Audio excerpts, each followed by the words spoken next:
Good afternoon. Common sense in the practice of Tai-chi chuan. What is common sense? That's not so easy to define. I think I will let you find your own definitions. It's a kind of folk wisdom. Things that are obvious but escape our everyday manner of thinking and feeling about various things in life. But we need common sense. We need it now more than ever. It's natural law. It's connection with self. It's connection with life, with nature, integrity. So in the practice of Tai Chi Chuan, there are many different, Tai Chi means one, but we are human. So in the World Tai Chi community, there's quite a lot of I wouldn't say conflict, but strong disagreements of opinion on various subjects in the Tai Chi world. One master says this and another one says that. So us, normal people who are not masters of Tai Chi, how do we interpret that? For example, some people say that you have to match the breath with the movements.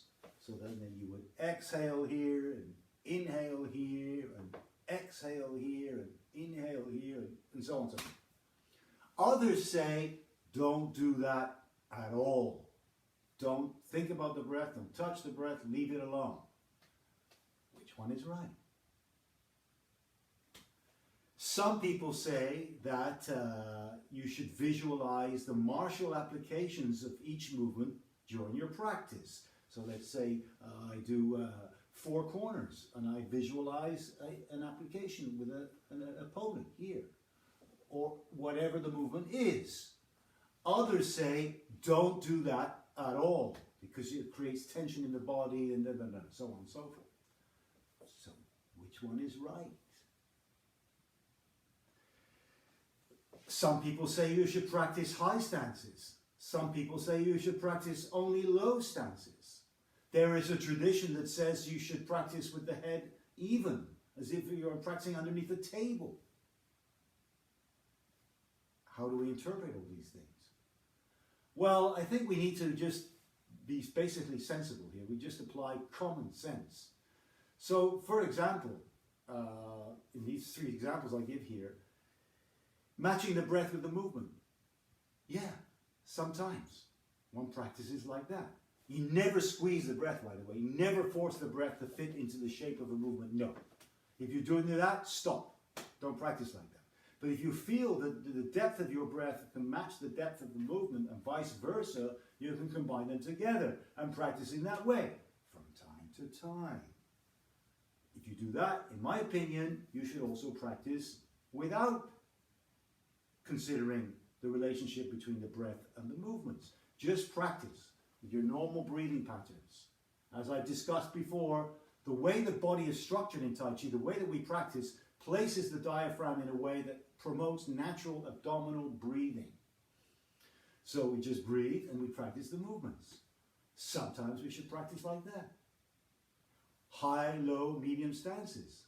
Well, to my understanding, they're all useful. Sometimes you should practice higher up, sometimes lower down. My teacher in his mid-80s suddenly showed up in class one day and he was practicing really, really low. I was astonished. He realizes that at the end of his life, he needed to want few more years to live, strengthen the legs.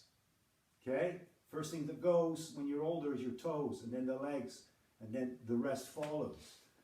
So, you practice very low. Before you practice quite high. So practicing under a table, I mean, this is an idea. It's a training technique to develop during practice. I mean, you cannot practice, in a combat situation, fight with an opponent when you're only at the same level. You're going to have to respond to the opponent. This is Tao. We follow the opponent. So we go high, we go low, we go left, we go right, etc. So we have to, be intelligent here. Visualizing the movements of the martial movements, yeah. It can really improve your Tai Chi.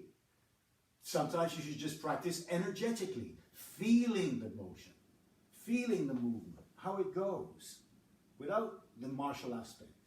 But the sensation of the chi, the sensation of the jing, the sensation of being alive. Okay? And then other times, yes, we visualize an opponent. Students in the past have asked me at certain points, people who are not interested in self-defense or martial art, but in my classes nonetheless, asked me, can you tell me what is the application of this and such a movement? And I show them and say, oh, now I have a better feeling for what I'm doing. Yes, exactly. So we apply common sense. Common sense. But as some famous Kung Fu master once said, if common sense is so common, where is it? Good question. It's inside. You can find it. It's there. And it's ready to serve us at all times. Connects, in my opinion, with spirituality. With the real spirituality. The real thing. Thank you for your attention. I hope this is giving you some level of understanding so we can apply this in our work. Common sense. Take care. See you soon. Bye-bye.